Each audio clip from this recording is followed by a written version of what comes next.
The US-China trade war has reignited. US President Joe Biden has slapped new tariffs on Chinese electric vehicles. And we're not talking about a 10 or 20% tariff here. Biden has slapped a 100% tariff on Chinese EVs, 100%. Earlier, the tariff was 25% and it has now quadrupled. Tariffs on solar cells also going up from 25% to 50%. On certain steel and aluminum products, the tariff has gone up from 7.5% or less to 25%. These are massive hikes.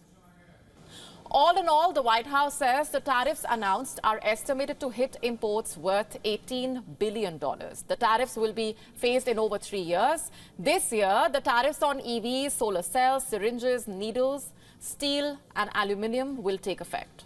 By 2025, tariffs on semiconductors will go up from 25% to 50%. But why now? What explains the timing of the announcement? It's a one-word answer: elections. Elections are 6 months away and voters are, of course, anxious about the American economy. In fact, a Reuters Ipsos poll showing Trump has a 7% edge over Biden on economy. And with the new taxes, Biden hopes to assure his voters, especially those in the swing states like Pennsylvania and Wisconsin, that his policies on China are tougher than Donald Trump's. For months now, Trump has been criticizing Biden. The former president has claimed that Chinese EVs would kill American car industry. In March this year, Trump said that if elected to office, he would put a 100% tariff on every single car that comes from Chinese-owned manufacturing plants in China. Trump also promised to raise tax on all Chinese imports by 60%. After the announcement, Trump said that the Biden administration's new tariffs should also apply to other types of vehicles and products coming in from China. And why is that? Trump said, and I'm quoting here, because China is eating our lunch right now. He's been feeding them a long time. The White House says the timing has nothing to do with elections. In a press briefing, White House officials denied that domestic policies had influenced the decision. Instead, they pointed the finger at China. They said Beijing's policies were harming the United States. Biden has accused China of flooding the market and of not competing but cheating. He also added that the increased tariffs were a response to China's overcapacity in the EV sector. Reports say China was producing 30 million EVs a year, but it could only sell some 22 to 23 million units at home. And what has China said? The Chinese Foreign Ministry is accusing the US of bullying, adding that the tariffs will, quote-unquote, seriously affect the atmosphere of bilateral cooperation. An editorial in the Chinese mouthpiece, Xinhua, accused the US of undermining fair trade and environmental protection. Let me read out a couple of lines for you. Ironically, the United States is a country that touts open economy and free trade, but its actions are against its words. It also promises that it does not seek to decouple from China and hinder China's development. But its practices tell another story. It's basically a matter of time before China announces retaliatory taxes, and in the meanwhile, the focus has shifted to Europe. What do these developments really mean for Europe? An increased pressure to act against Chinese EVs. Authorities in Europe were already deciding whether or not to impose provisional duties on EVs when Biden made his announcement. Now the pressure is on Europe to follow suit, to be tough on Chinese EVs, and to significantly increase tariffs. European countries in general have great trade ties with China, a point made clear by Chinese President Xi Jinping's recent tour of the continent. EV was on the agenda of Xi Jinping's visit. He lobbied hard to kill a probe that Europe has launched to find out whether massive state subsidies have artificially deflated prices of Chinese EVs, threatening Europe's EV producers. Europe is also investigating whether China benefits from illegal subsidization. This probe was launched in October. The 5th of June is the deadline for the EU to decide whether or not it should slap Chinese EVs with anti-subsidy taxes. Experts say that there is already a feeling in Brussels that because the US has a 25% tariff on Chinese EVs, Europe had become China's go-to market for EVs. European ports have already turned into car parks for Chinese EVs. Freshly slipped cars by Chinese makers like BYD and the likes. Reports say 1.3 million Chinese vehicles were exported to Europe in the first quarter of this year. It's a 33% rise. What does it mean for Europe's own car market? And what about India? Experts say with American doors now shut, China may start dumping goods in India, and that is not good news for India. Let me show you some numbers here. Between 2019 and 2024, India's exports to China remained around $16.7 billion.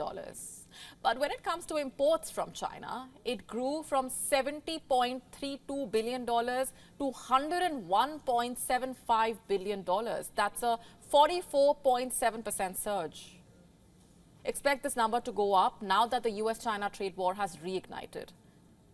You see, what we have here is a wider West versus China story. On one hand, while the US is slapping tariffs on Chinese goods, the UK is going to town with allegations of Chinese espionage.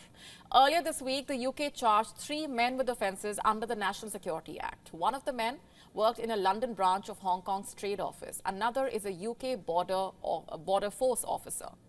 The third is a Home Office immigration officer. He has also served as a Royal Marine for 6 years. The UK has summoned the Chinese ambassador. It is accusing China of espionage. Beijing says the allegations are groundless and slanderous. As China and the West grow further apart, there is one country that is coming closer to China like never before. I'm talking about Russia. The Russian President Vladimir Putin will be landing in China tomorrow. This will be his first foreign visit after his recent inauguration. It will also be Putin's second visit to China in just over 6 months.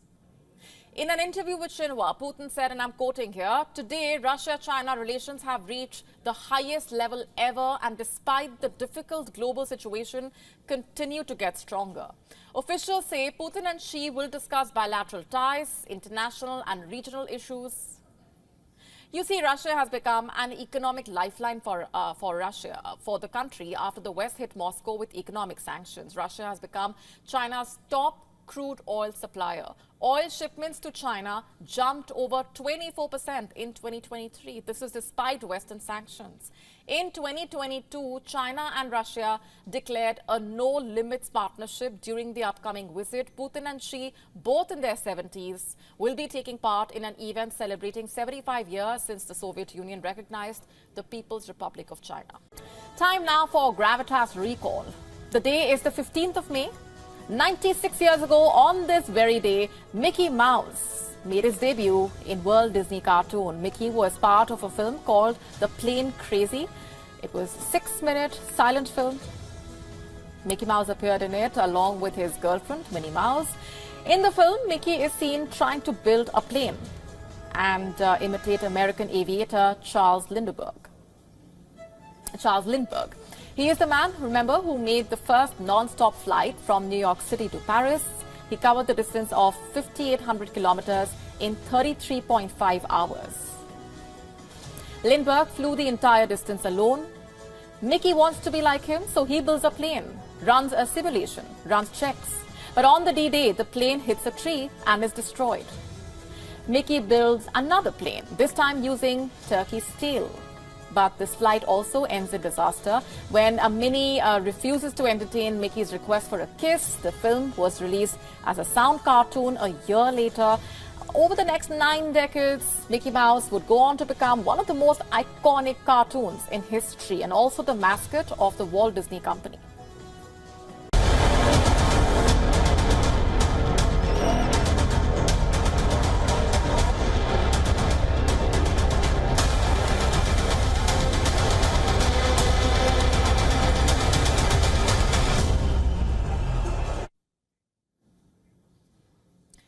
Let's tell you about Russia's newest ally, Georgia. The former Soviet Republic has just taken a step closer to Russia. Georgia has passed what's being called the Foreign Influence Law. This law brands NGOs and media companies that receive over 20% of their funding from abroad as bodies pursuing the interests of a foreign power. The law was passed on Tuesday. Inside the parliament, a fight broke out between the opposition and the ruling Georgian Dream Party, which has been in power since 2012. An opposition leader punched a leader of the ruling party in the face.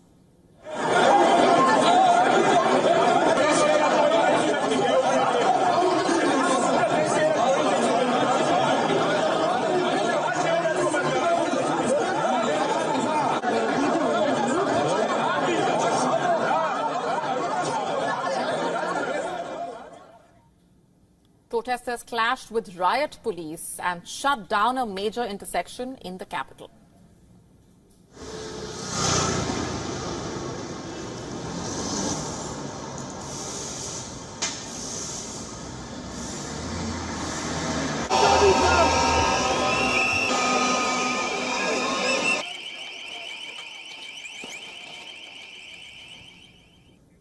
People in Georgia have been protesting for weeks now. Protesters say the law symbolizes Georgia's drift closer to Russia. It also jeopardizes Georgia's bid to join the EU. For weeks now, protesters have been chanting "No to Russian law." They have been holding European flags, playing Beethoven's Ode to Joy, which is also known as the Anthem of Europe.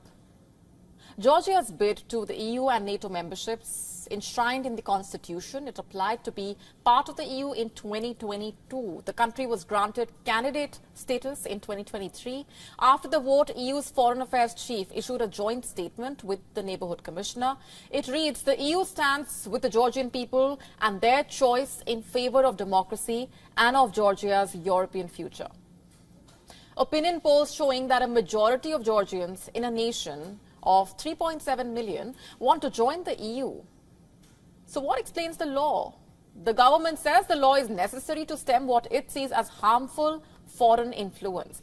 Critics, in fact, point out its similarities to a foreign agent law Russia implemented in 2012. The law forced NGOs engaging in so-called political activity to register as foreign agents. You see, it's not just the protesters, but also Georgia's president who is standing firm in opposition to the law. This is Salom Zorabichvili. She is the president of Georgia. She had vowed to veto the law, but the ruling party has the numbers it needs to override a presidential veto. So what happens next? After the vote, the president said the government's actions were, quote-unquote, a return to the former past. Adding the protests on the streets prove that Georgians, quote-unquote, will never return to Russian pressure. In the capital, the president held a joint press conference along with leaders of Estonia, Lithuania, Latvia, Iceland.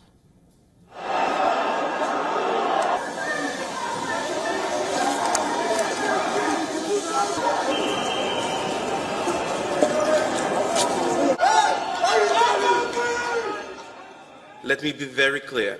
The adoption of the Foreign Agents Law, as well as continued repression against Georgia's civil society, will stop Georgia's further progress on EU and NATO path. If this happens, responsibility will lie squarely on Georgia's government. This law is taking Georgia further than away from the European Union path. This is a U-turn to which the European Union will certainly react. And in this respect, it's very difficult to understand why this particular law on the transparency of foreign influence had to be adopted now. The Kremlin spokesperson Dmitry Peskov accused the West of undisguised interference in Georgia's internal affairs. Georgia's Prime Minister had previously said that if the bill was not passed, Georgia would lose its sovereignty and, quote, easily share the gate of Ukraine. What did he mean by that? We don't know. A day after the law was passed, students in the capital decided to boycott classes. There were no students at the university. Students accused the government of snatching away their European future. We students decided to protest this event, so we decided to don't go to lectures. But I think university is usually open. Now is open it, but there's no students. They decided to not go to lectures because in the country situation, very difficult situation, very political situation, there is no time to study some diplomacy and things about international relations. Because if we stop and if we stay at homes, at rooms of university, there will be no future for us. The U.S. Assistant Secretary of State, Jim Open, spoke to Georgia's Prime Minister before the vote. The American official said Georgia would lose hundreds of millions in aid if Georgia became an adversary. In other words, a Russian ally. The spotlight, in fact, is also on one billionaire, Bidzina Ivanishvili. He is the founder and bankroller of the ruling Georgian Dream Party. He is also widely referred to as the most powerful person in Georgia. Ivanishvili has made his fortune in Russia, and he is accused of leaning towards Moscow. This billionaire has never condemned Russia's war in Ukraine. But what he has done is previously accused NGOs of being foreign puppets, even plotting a revolution. Did this billionaire have anything to do with the law? Is he the one bringing Georgia closer to Russia? These are questions a lot of people are asking as the protests continue on the streets.